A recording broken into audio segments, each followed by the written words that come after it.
I'm really excited for tonight's show. Not only because it's the last show of the week, and I want to go out with a bang before we head into next week, which actually by this time next week, it'll be August. And we all know what August means. August is prediction season. We're going to have our college football playoff predictions. We're going to have Heisman Trophy predictions. We're going to have record predictions. All that good stuff coming up in August. We want to close out July on a good note, and I have a feeling that we're going to do so tonight. Big Ten Media Days wrapped up in Chicago today, actually. And I wanted to do something a little controversial tonight on the show. Top 10 head coaches in the Big Ten. This was a really fun exercise putting this list together. As you can imagine, the top of the list was pretty easy, but as you started to get down close to the middle, races between certain coaches, between 5, 6, 7, 8, that's when it got a little dicey. So I had to make some tough decisions there. I have the biggest Big Ten games of 2026. There is another terrible decision made by the NCAA regarding Tennessee linebacker Arian Carter. I'm going to get to that as well. We have some news on the latest Protecting College Sports Act, if it'll see the light of day. I'm going to talk about that. And I talked about this on the last show that I wanted to slightly discuss what's going on with Michael Lombardi at North Carolina. We don't know a whole lot regarding that situation other than he's on paid leave right now. There's a lot of speculation. I'm not going to speculate. I'm just going to give you my thoughts flat out. So it is a loaded show, as you can imagine, on this Thursday. It is July 30th. Again, by the time we have another show next week, it'll be August. And in the month of August, games are played. Week 0 kicks off on August 29th. We are this close to the season. We just got to keep chipping away. I believe by the time this weekend rolls around, we will be 5 weeks out from the official start of college football, which I consider week 1, not week 0. Week 0 is just the appetizer to the main course. There's been a lot of discourse on that, a lot of just controversial conversation regarding the official start of the college football season. On this show, we consider week 1 the official start to the college football season, not week 0, but we do appreciate week 0 because we get games that count a week earlier than when the season kicks off. So we'll take football however we can get it. Welcome into the Air Raid on this Thursday. If you haven't already subscribed to the channel, one, please make sure that you are. You can search the Air Raid with Parker Kelley on YouTube, hit the subscribe button. That really helps. Leave a comment. We have plenty of time on the show tonight to get to comments that you drop in the chat. I'd love to get to those. I love interacting with the audience. If you think that you're subscribed, just go ahead and double check. And if you're not subscribed, shame on you. I don't know why you're not tuning in for college football discussion year round, because I feel like we're all the same in America, right? We all crave the start of football season. We all, by this time, we refer to this as kind of the dead period. The truth is there really is no dead period when talking about football because there's stuff going on year round. That's why we have a show year round talking about college football. So just subscribe. Just subscribe. That's all I ask. Okay, I'm done begging. Let's go ahead and get to the important matters at hand, and that is the list that I compiled. I kid you not. I compiled it this afternoon, and I was going to do this a little bit later in the show, but I decided to overrule myself, and I'm going to lead the show with it, and that is the top 10 head coaches in the Big Ten. I'm going to go in order of 1 to 10. Usually I like to go in order of 10 to 1, but we all know who the top coaches in the Big Ten are, and I don't want to bury the lead, so I'm just going to start 1 to 10. Number 1, Curt Cignetti at Indiana. Any objections? I'll pause for a second, and I'll listen. If there are any objections, I'll listen. Okay, I don't hear anything. So Curt Cignetti is at number 1. obvious reasons. He won a national championship in Indiana. He went 16-0. He did the unthinkable at a program that was the second losingest all-time program in the history of college football. And not only did he go 16-0, he won the Big Ten, which had never been done before in Indiana's history. He won the national championship, which certainly never been done in Indiana's history. And he just bludgeoned teams on the way to doing it. It was Indiana in the field, and that was really no surprise. So Curt Cignetti is my number one head coach in the Big Ten. Number two, and I've heard some people's lists when they ranked head coaches in the Big Ten, they have this guy number one. I'm okay with it if you do, but Curt Cignetti is my clear-cut choice. Ryan Day is at number two at Ohio State. Won the national championship in 2024. He has the best active winning percentage among head coaches in college football at 87.5. He has an overall record of 82-12.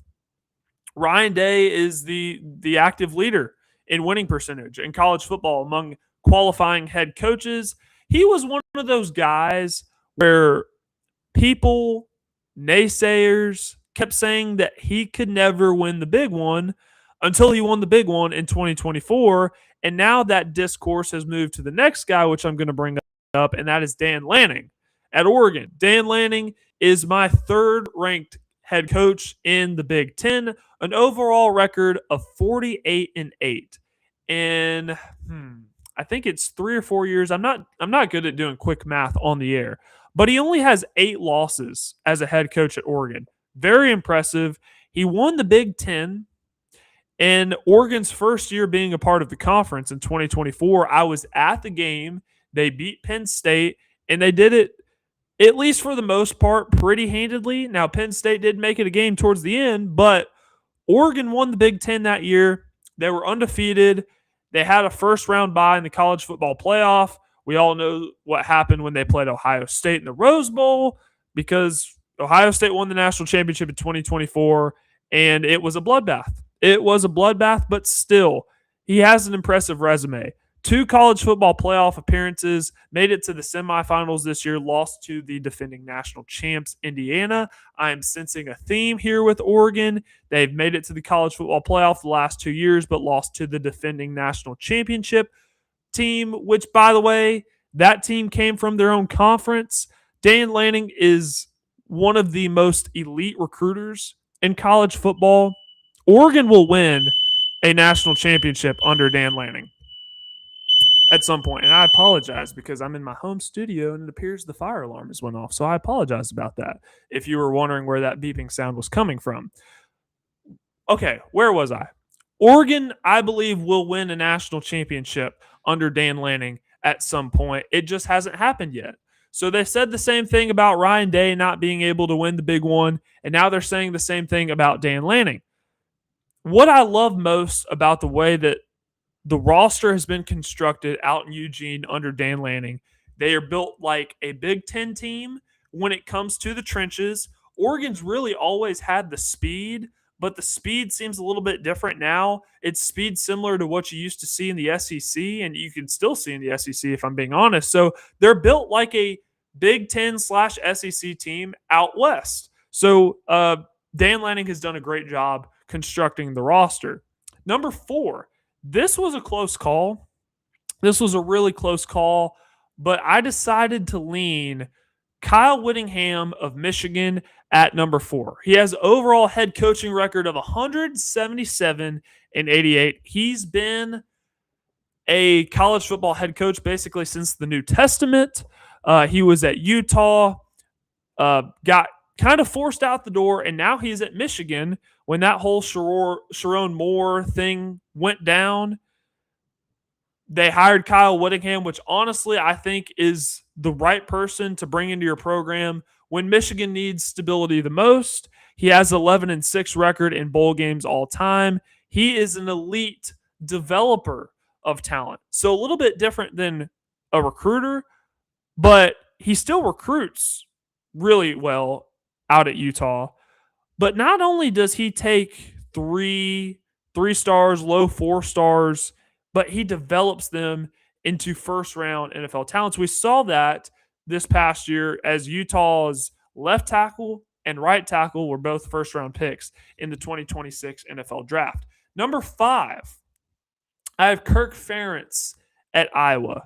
Kirk Ferentz has established a model of consistency leading that Hawkeye program. Overall record of 221, 149 is 11-11 all-time in bowl games. He has a couple Rose Bowl appearances in there. But when I mention Iowa football to you, there is really a couple of things that come to mind, and that doesn't really change on a year-to-year basis. They play really good defense. They have a great offensive line, and they run the football very well. Not really known for being explosive on offense, but always have a really good defense. Again, Iowa may not be one of your traditional blue bloods in college football. They may not be in that elite top tier of the sport, but they're consistent, and Kirk Ferentz has established a model of consistency over there in Iowa.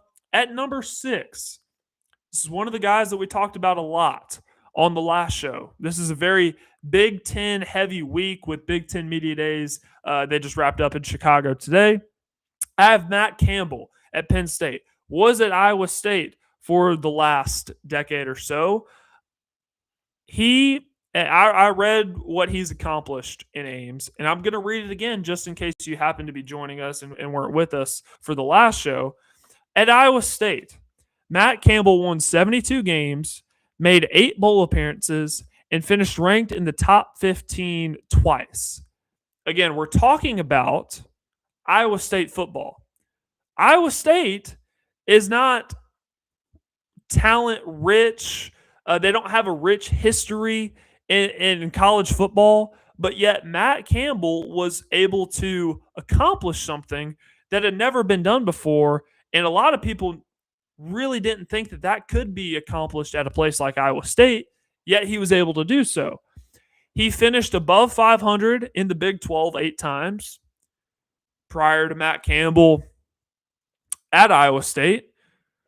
The Cyclones had only finished above 500 in the Big 12 twice. If you need me to repeat that stat, I will. So Matt Campbell at Iowa State, they finished above 500 in the Big 12 8 times. Prior to Matt Campbell arriving to Ames, Iowa State had only finished above 500 in the Big 12 or whatever conference they were in twice. So that just shows you how great of a job Matt Campbell did leading Iowa State. This year at Penn State, it's basically Iowa State. That's basically Penn State this year. They imported Iowa State's roster over to Happy Valley. 24 transfers from Iowa State, 12 projected starters. When you watch Penn State this year, it's basically Iowa State's team from last year. So I have Matt Campbell at Penn State at number 6 in my head coaching rankings. At number 7, this is a guy that it seems like if you mention his name, it's either well received or people like to trash him. That is Lincoln Riley at USC. I have him at number 7. Lincoln Riley, as a head coach, pretty good record, 90-28. But then you look at his bowl record, and then you look at what he's done in the college football playoff. He's 3-5 in bowl games. He's 0-3 in the college football playoff. Now, remember, prior to USC, Lincoln Riley was at Oklahoma. Made the college football playoff 3 times, and they did not make it past the semifinal round. This would have been in the era of the 4-team college football playoff. At Oklahoma, 4 Big 12 championships. What's really cost Lincoln Riley an opportunity to maybe climb higher on this list is the bad hires that he's made defensively.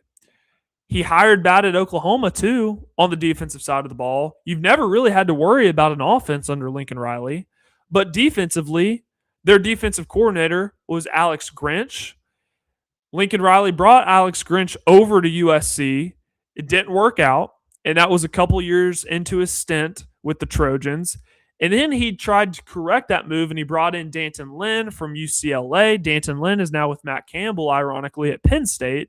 But the defense continued to get better under Danton Lynn, and now they have Gary Patterson at defensive coordinator. So Lincoln Riley has had ample time to get things right on the defensive side of the ball. Now, if that can pair with Lincoln Riley traditional offenses, you have something brewing. And like I mentioned on the last show, it is playoff or bust for USC this year under Lincoln Riley. So I have him at number 7 on the list. At number 8, we don't talk about this guy a whole lot. I feel like we should. Maybe he's one of the more underrated coaches in the country, which I happen to think he is. Brett Bielema at Illinois, an overall record as a head coach. Now, remember, Brett Bielema has had 3 different stints as a head coach. He was the head coach at Wisconsin, he was the head coach at Arkansas, and he was also, he still is the head coach at Illinois. So 3 different stops for Brett Bielema, an overall head coaching record of 134-84. He had 3 Big Ten titles at Wisconsin. He has 19 wins the last 2 seasons at Illinois, which we're seeing a lot of coaches on this list who have done more with less, because Illinois is another one of those teams, another one of those programs that just doesn't have a rich history in football. I see Illinois as more of a basketball school, but heck, I also saw Indiana as more of a basketball school, and we see where that got us. Brett Bielema has done a great job at Illinois, and not only has he won on the field, but he's recruiting well, not just in high school, but in the portal. Brett Bielema has done a great job at Illinois, so I have Brett Bielema at number 8. At number 9, never coached in the Power 4 before, but yet he is on the list here. I have Bob Chesney from UCLA at number 9. I trust Bob Chesney implicitly, and I think that he's going to do a great job with UCLA turning them around. Listen to what this guy's done. He's been a head coach for 16 seasons. He's had 1 losing season in those 16 years. He has 15 winning seasons. He worked his way up the ranks, the more traditional route, right? Started at Division III, Division II, Division I FCS. Got an opportunity with James Madison, who had made the transition to FBS, and is now in the Power 4. But not only is he in the Power 4, he's in the Big Ten, which I consider the best conference in college football as it stands right now. And they're certainly a top 2 conference in college football. So I have Bob Chesney at number 9. He made a college football playoff appearance with James Madison last year. And yes, a guy that has never coached in the Power 4 is already a top 10 head coach in the Big Ten, at least according to me. Number 10, this is where I really struggled, because I could go a variety of ways. I could go Jed Fish at Washington. I could go Matt Rule at Nebraska. I could go Pat Fitzgerald at Michigan State. There are a lot of names that I could have put at this number 10 spot. I decided to go a different route. I went with PJ Fleck at number 10. PJ Fleck from Minnesota. This guy has he's flown under the radar, but prior to Minnesota, he was at Western Michigan. In 2016, he made the Cotton Bowl with Western Michigan.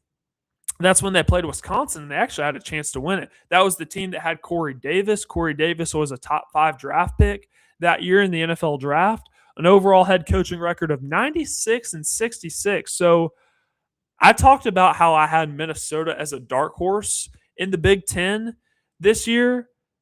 And if they're a dark horse, it appears that PJ Fleck only needs 4 more wins to get to the 100-win mark. I certainly think they're going to do that this year. So just to recap the list, my top 10 head coaches in the Big Ten. Curt Cignetti at Indiana, number 1. Ryan Day at Ohio State, number 2. Dan Lanning at Oregon, number 3. Kyle Whittingham at Michigan, number 4. Kirk Ferentz at Iowa at number 5. Matt Campbell from Penn State at number 6. Lincoln Riley from USC at number 7. Brett Bielema from Illinois at number 8. Bob Chesney from UCLA at number 9. And PJ Fleck from Minnesota at number 10. For those of you that happen to have missed the list, I will put it out on my social media, and also I'll upload the video so that you can go back and watch and see who I put in the top 10. But you can't do that unless you're subscribed. So make sure that you're subscribed. I'm going to keep plugging that. Because we're doing really well. The channel analytics are doing really well for the month of July. That's actually when we started the show. We just started the show this month, and I've been really impressed with the channel analytics, and that's because of you guys. So please continue to watch, subscribe, like, comment, all of that good stuff. Moving on with the show, I told you it was going to be a Big Ten heavy show just because we're sticking with our theme of talking about the conference that had the media days, coming off Big Ten media days in Chicago. Not all Big Ten on the show tonight, but pretty Big Ten heavy. So this was actually where I was going to lead the show, but then I decided to pivot. I decided I wanted to start the show with the head coaches, and I feel like that was the right call. But we're going to go biggest Big Ten games in 2026, and there are some big ones. Let's start, and we're going to go week by week here. So week 1, Labor Day weekend, not only do you get college football on Thursday, you get college football on Saturday, but you also get some games on Sunday. I think there are 4 games this year on Sunday. I will be at one of them. I will reveal that at a later time. But there are 2 Sunday night games, and one of them happens to be at Lambeau Field. Now, I haven't explained this on the show, and I do apologize because I feel like I should have addressed this sooner. On this show, we are not fans of neutral site games. We are not fans of neutral site games, and here's why. College football is built on many things. There are many things that make college football the greatest sport in the history of planet Earth. Rivalries are one of those, certainly. A lot of people mention the tradition, the pageantry of college football. Those absolutely apply. But one of the things that make college football great is when you are on a campus in a fall Saturday, the air is crisp, there's tailgating going on outside, there's hundreds of thousands of people lined up around the stadium, and they all flood into the same venue to watch a game. They're chanting, they're cheering, all the colors, the smells. That's what makes college football great, and that can be found on college campuses. When you go to neutral sites, let's say, I'll throw one out here. Baylor and Auburn, they're playing this year in Atlanta because it would appear that Baylor or Auburn don't have campuses on their colleges, so they're playing in Mercedes-Benz. That sanitizes the environment. You're taking a little bit of what makes college football special, and you're throwing it out of the equation. That's why we're not fans of neutral site games on this show. And I know I'm not the only one that shares this opinion, but in week 1 of the college football season, we get a pretty marquee Big Ten game at a neutral site at Lambeau Field in Green Bay, home of the Green Bay Packers.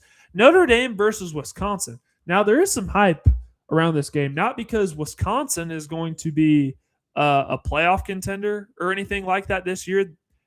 We don't know if they're even going to make a bowl game.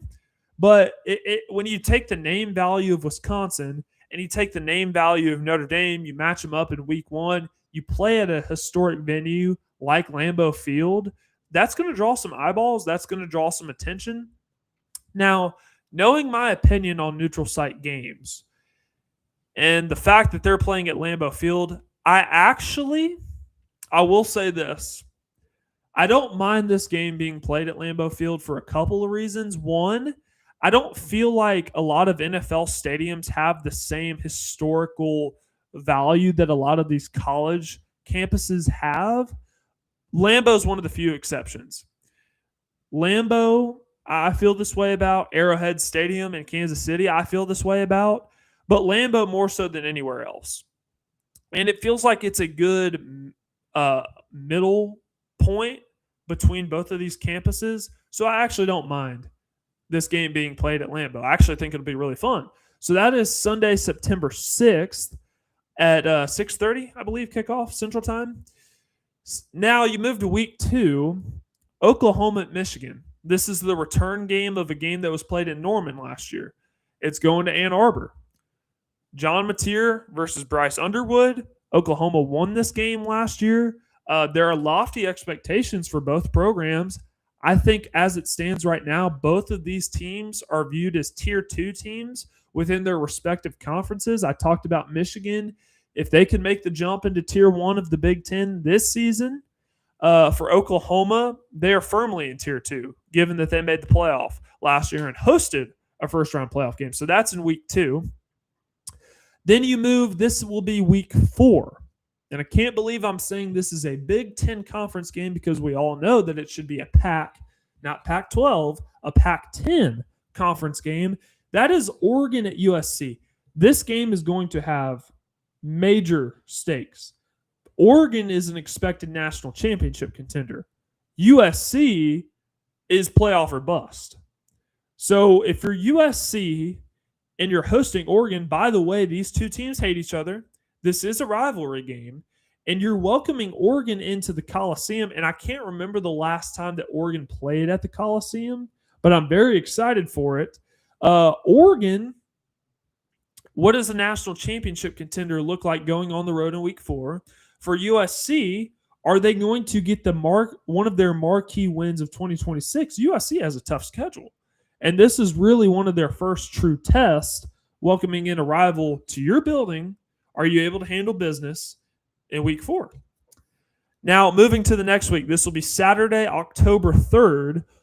There are 2 games that I've highlighted here. Washington at USC. So USC welcomes another really good Big Ten team into their building. Washington is expected to be really good this year. If they lose that Oregon game in week 4, it's going to be really tight. It's going to be really tight in Los Angeles if USC is 3-1 by the time they're hosting this game, because they could very well be 3-2 after this one. So you certainly, if it's playoff or bust and you start 3-2, that's not promising. Ohio State at Iowa is also during this week. I have this one circled because Iowa is one of the tougher places to play. We all understand that. Ohio State is projected, they're favored to win the national championship. But we've seen teams go to Iowa and sleepwalk through it, and they get beat. So I have that on there. The next week, this is a Friday night game. It also involves Iowa. It also involves Washington, a traditional Big Ten game. Iowa at Washington. Washington is one of the toughest venues to play in college football. I was actually looking at a list today of the top 10 loudest stadiums in the country, and Washington was at number 2 right behind Neyland Stadium. So Husky Stadium is a huge advantage for a team, for Washington, because that's their home turf, and they welcome in Iowa. So I have that one. That's a Friday night, October 9th, because Fox has a deal where Big Ten teams can play on Friday nights. So that is a Friday night game. Saturday, October 10th, this is the very next day, USC goes to Penn State. They're traveling across the country. Penn State, year 1 under Matt Campbell, could be a borderline playoff team this year, given how easy that schedule is, or how, I won't say easy, I'll say manageable. I'll say manageable. And USC, listen, I don't care how good of a team you are. Traveling 3 time zones to go play a football game is a challenge. And I expect that to be the whiteout, too, for Penn State. And we all know how electric whiteout venues can be for Penn State. And USC has to go, and they play in that. That is going to be fascinating. That is going to be a fascinating game to watch. The next week, Saturday, October 17th, the biggest home game in the history of Indiana football, they welcome in Ohio State. Ohio State at Indiana. I expect Big Noon Kickoff to be there. I might expect College Game Day to be there. Bloomington is going to be buzzing. I've talked to alumni from Indiana. Season tickets were sold out months ago. They're going to get their money's worth with this game. 2 national championship contenders, a rematch of the Big Ten championship, and it comes in the month of October. That is awesome. On the same day, Penn State at Michigan. Penn State could be considered a tier 2 team. Michigan is also considered a tier 2 team. They're both looking to make jumps in year one under new head coaches Kyle Whittingham versus Matt Campbell.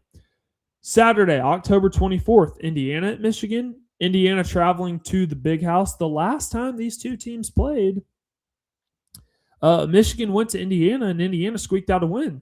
Now, Indiana's going to Ann Arbor, the Big House. Fantastic environment. I think this game, if Bryce Underwood takes a huge step this year, this can be one of the premier games in the country the whole season. So I'm really excited for that. Halloween, Saturday, October 31st, Ohio State at USC. Now, I didn't fact check this before the game, but I can't ever remember a time that Ohio State went to play a regular season game in the area of Los Angeles. I can't remember them going to UCLA. I can't remember them going to USC.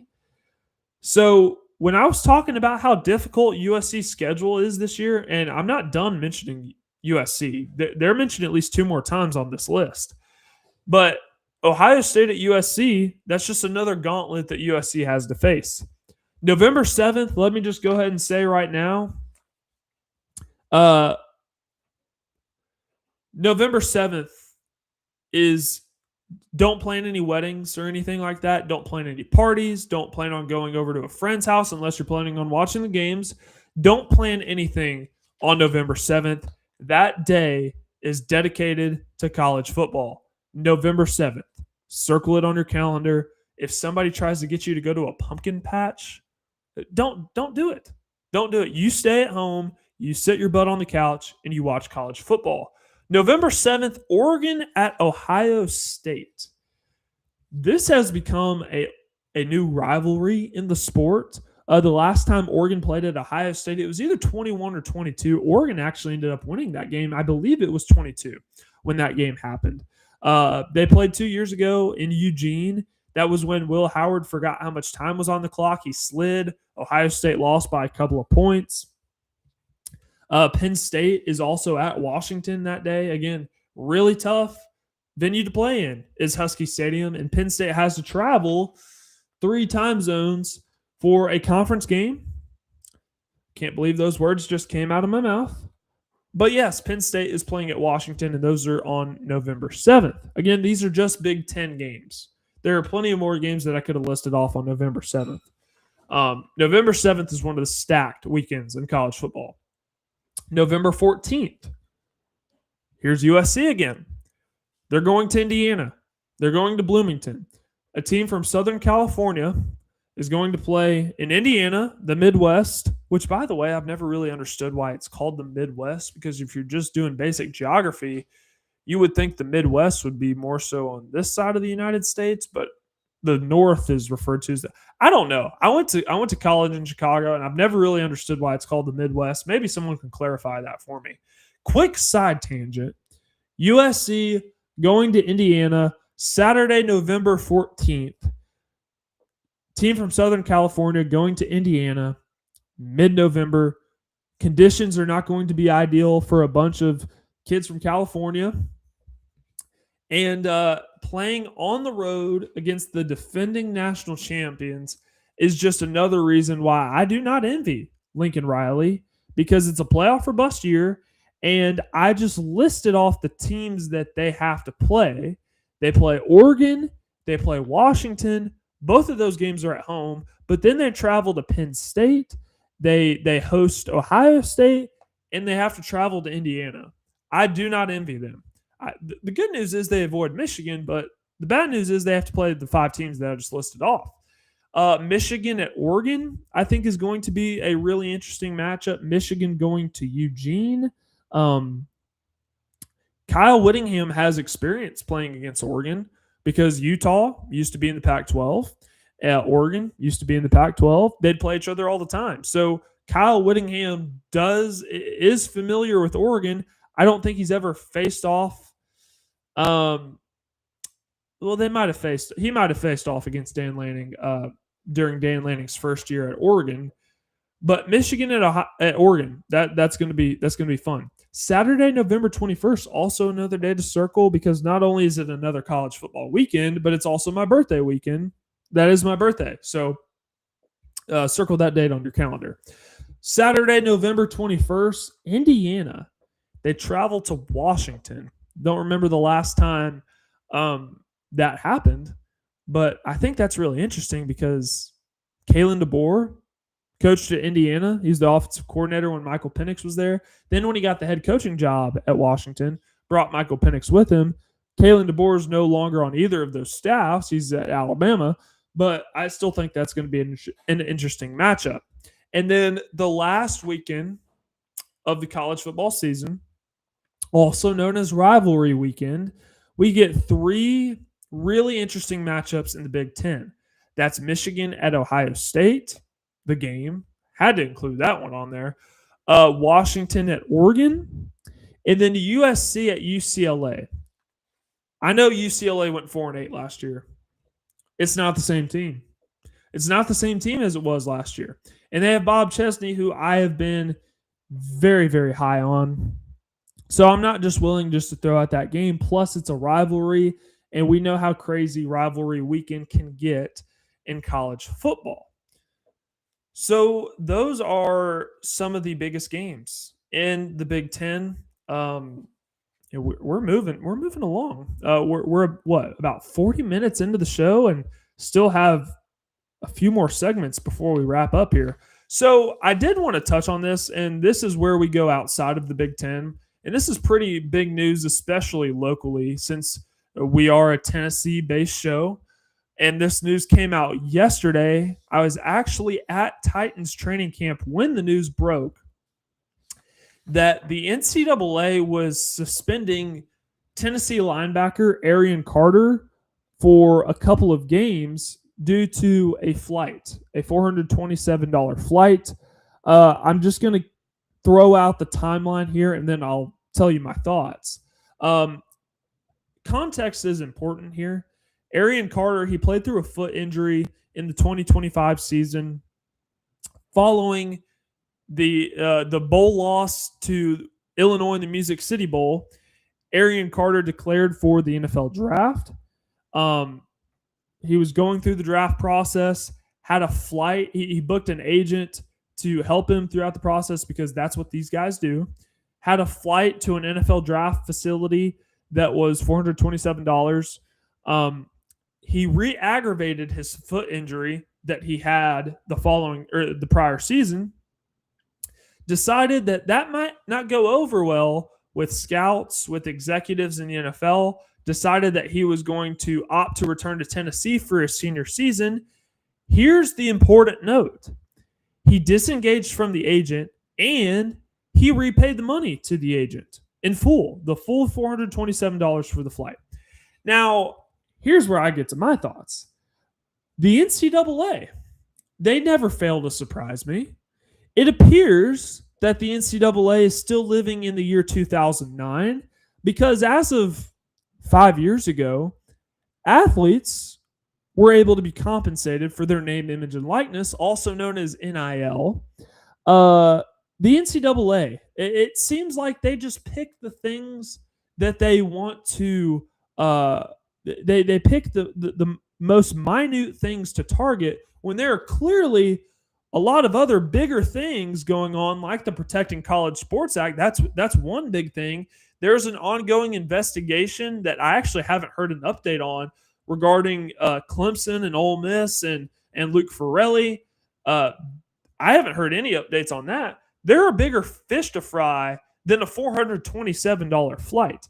What's funny about all of this is there was a source at Tennessee that told ESPN about this flight that Arian Carter, as agent, paid for, and the NCAA just decided not to do anything with it. Again, that was back in February, but isn't the timing really interesting how yesterday, it would have been July 29th, they finally decide to act on it 5 months later? I mean, the NCAA's timing is just terrific.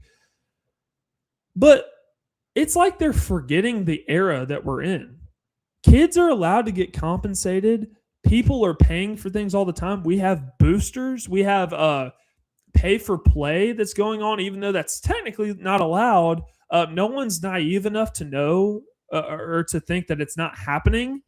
But yet the NCAA targets kids who had a flight paid for $427. Now, I don't know what Arian Carter's making with his NIL deals. I have not been privy to see that information. But here's what I do know about Arian Carter. He could sneeze the amount of money that it took to pay for his flight. He could probably go fishing around in his couch and come up with the change to pay for that flight. He paid the money back. Can we just drop it and be done with it? Is this really something that we have to suspend a kid 2 games over for a flight? Originally, the NCAA wanted to suspend Arian Carter for 3 games, but Tennessee appealed and was able to get that thing down to 2.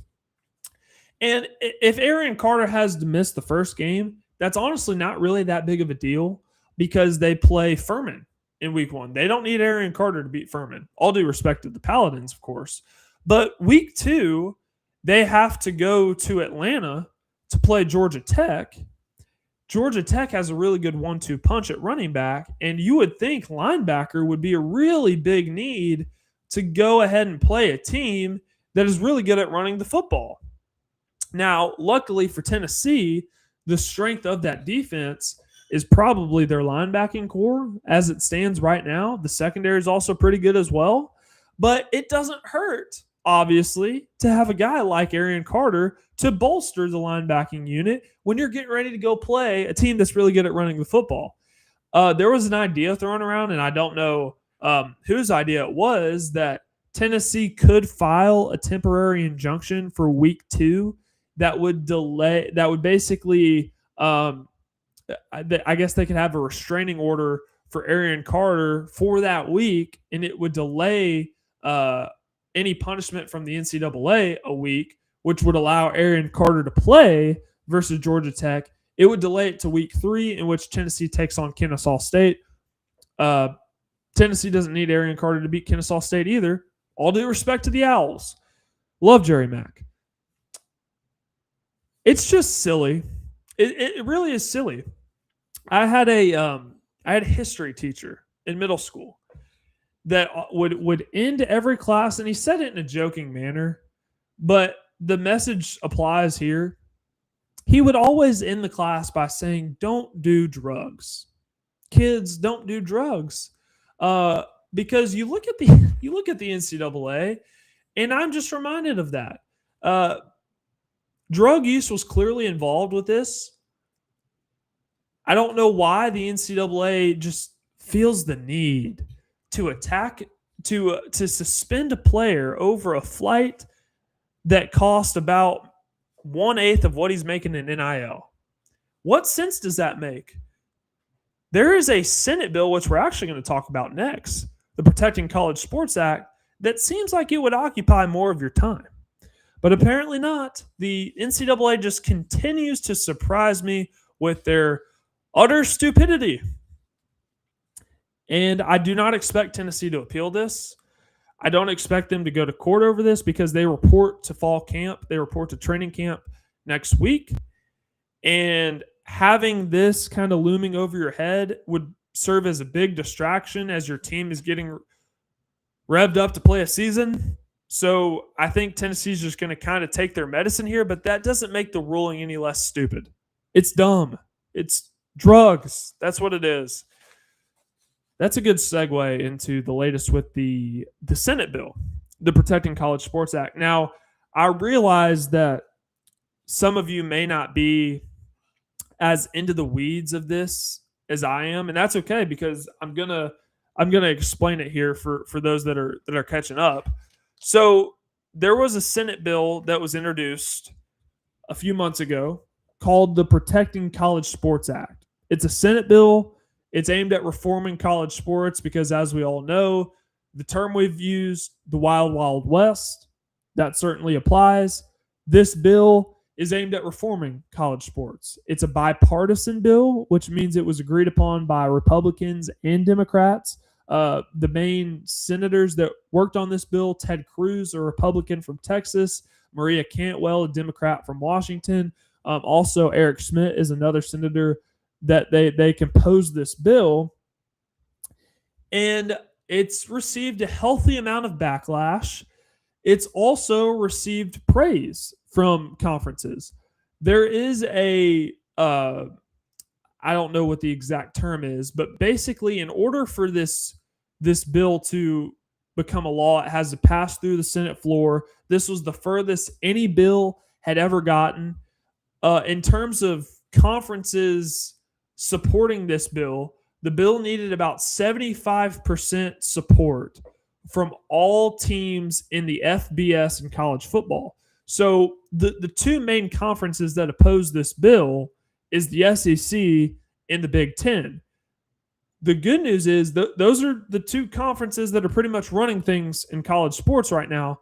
The good news is for this bill is if every school in the FBS supported this bill outside of the SEC and the Big Ten, that would be 75% of the votes, which is needed for this bill to become law. Here is the wall that this bill has run into, and it's a pretty significant bump in the road. It has there was a meeting today, and it was basically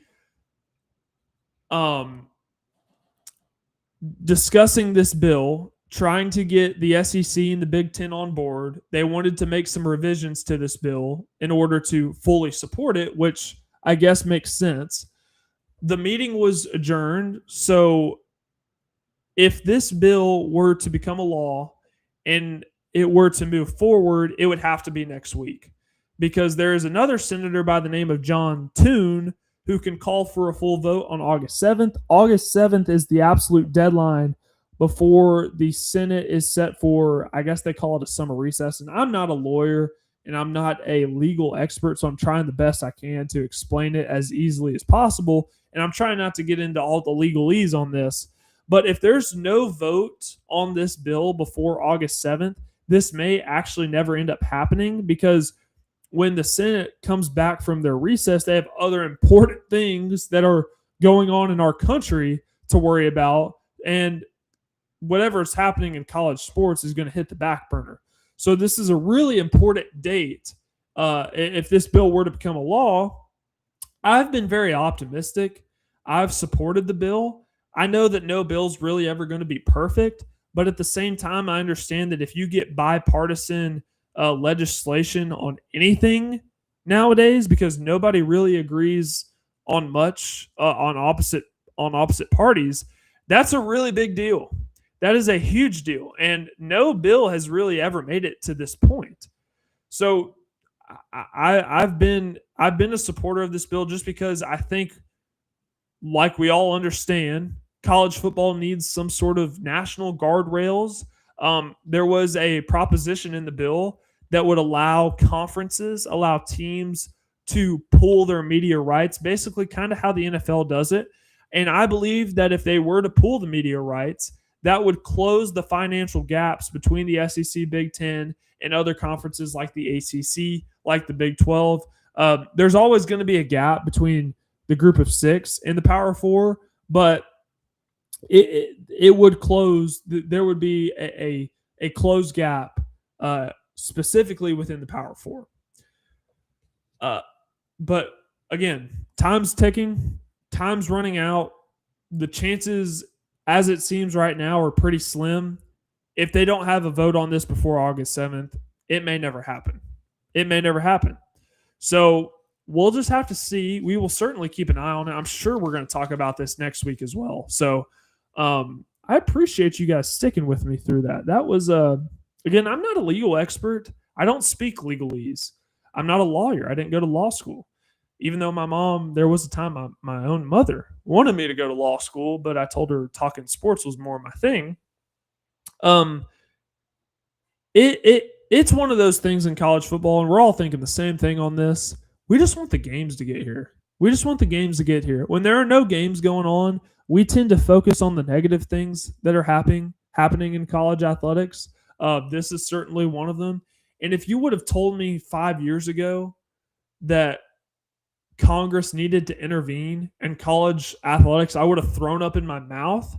But now, as to seeing that nobody really has their hands on the wheel, and the people that do think they have their hands on the wheel, the NCAA, which at this point in time, I don't even think they think that they have their hands on the wheel.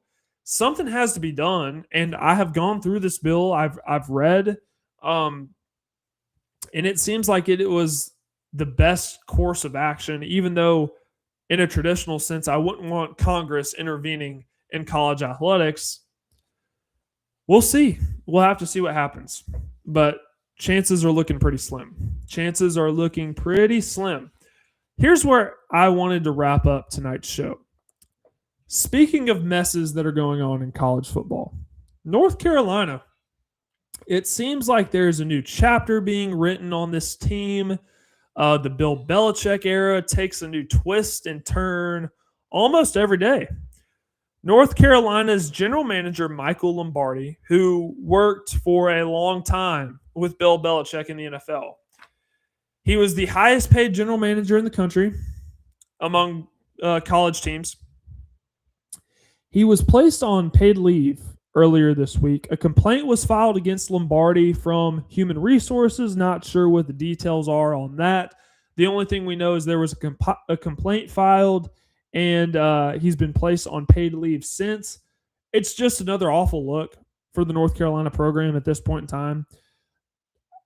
I've talked with people, I work with people that have covered the NFL, covered the ins and outs of the league for longer than I've been alive.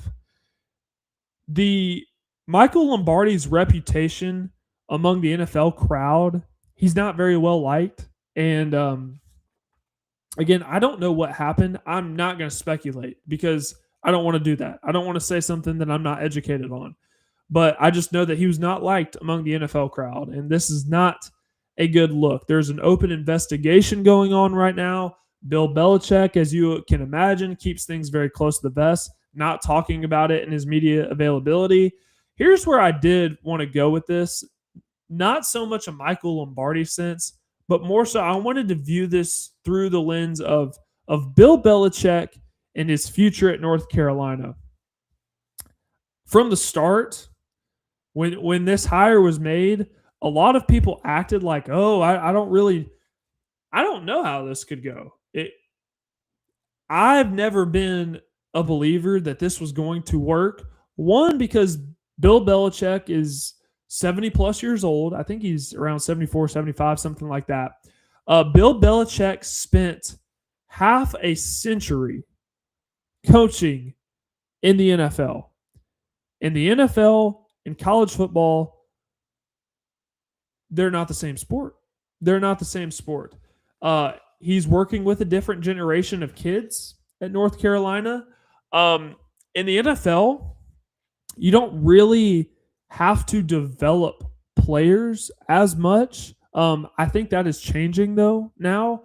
I think there is more developing having to be done in the NFL, but prior to, when kids were transferring and stuff all the time in college, there wasn't really a whole lot of developing that had to be done in the NFL. When you drafted a player, they were pretty much ready to go. Some of them had to sit for a little while, but then were ready to go. But for the most part, they were finished products. Now in college football, you have to develop. You've always had to develop, but you really have to develop. I wasn't confident that Bill Belichick was going to be able to do that. He has to recruit. That's a lot different than drafting players because kids are getting paid, and the transfer portal, you can transfer basically year in and year out. Recruiting is a lot different than drafting a guy that is on your team for 4 years and contracts are involved. There aren't really contracts in college athletics. And if they are, they're pretty worthless. They're not legally binding like they are in the NFL. So that's different. Nick Saban got out of coaching college football for the very reason of the direction the sport has gone over the last few years. We've seen coaches younger than Bill Belichick leave to go to the NFL just so they don't have to deal with this. And you're going to tell me, again, a guy that has coached for 50 years in the NFL is coming to college football to save North Carolina? That just doesn't seem. I'm not buying it. I'm not buying it. I was never confident this was going to work. And we're only 1 year in to the Bill Belichick saga at North Carolina, but we all know how this is going to end. They can't really do anything about it now because they paid him a lot of money to be the head coach of the Tar Heels, but we all know how this is going to end. And that's how we end tonight's show. A little bit of a sour note compared to how the last few shows have gone. I feel like we've typically been pretty good about ending the show on a good note, on a positive note. But again, I just really want to thank everybody that has listened live, that's gone back and listened. That's the beauty of the digital space. That's the beauty of podcasting, of live streaming. If you didn't watch live, you can always go back and listen later. So I appreciate everybody that's listened. I appreciate everybody that's subscribed. And if you haven't subscribed already, shame on you, but please make sure that you do so. And if you think that you're subscribed, just go ahead and double check. Again, we want to keep this show as free as possible. We also want to make it as good as possible. And with the show not even being a month old, you can tell that if I'm being honest with you and I want to be as transparent with possible with the audience, we are in the beginning stages. We are not in an actual studio right now. This is my little makeshift home studio. We'd like to have a studio. We'd like to have a place to do the show. We are partnered with 102.5 The Game, my employer. I know that they are in the process of building a studio. So once that gets finished, we'll be able to do the show out of that studio. But in the meantime, we kind of have to work with what we got. But we want to make this show as good as it possibly can be for you, the audience. This show is built with you guys in mind, what you guys want to talk about, what you guys want to hear. So the more subscriptions, the more people that are interested, obviously, the better. So that's why I'm constantly promoting this stuff. So the show will be posted on YouTube. It'll also be posted wherever you get your fine listening material. So you can always go back and listen however you prefer to do so. And I will make sure to post the list of my top 10 head coaches in the Big Ten. Next week, it's prediction season. It is prediction season. It's August. Lots of predictions to be made. Lots of spicy conversations. Lots of controversial topics to tackle. And I can't do that without you guys watching. In the meantime, take care. God bless. We will talk again next week.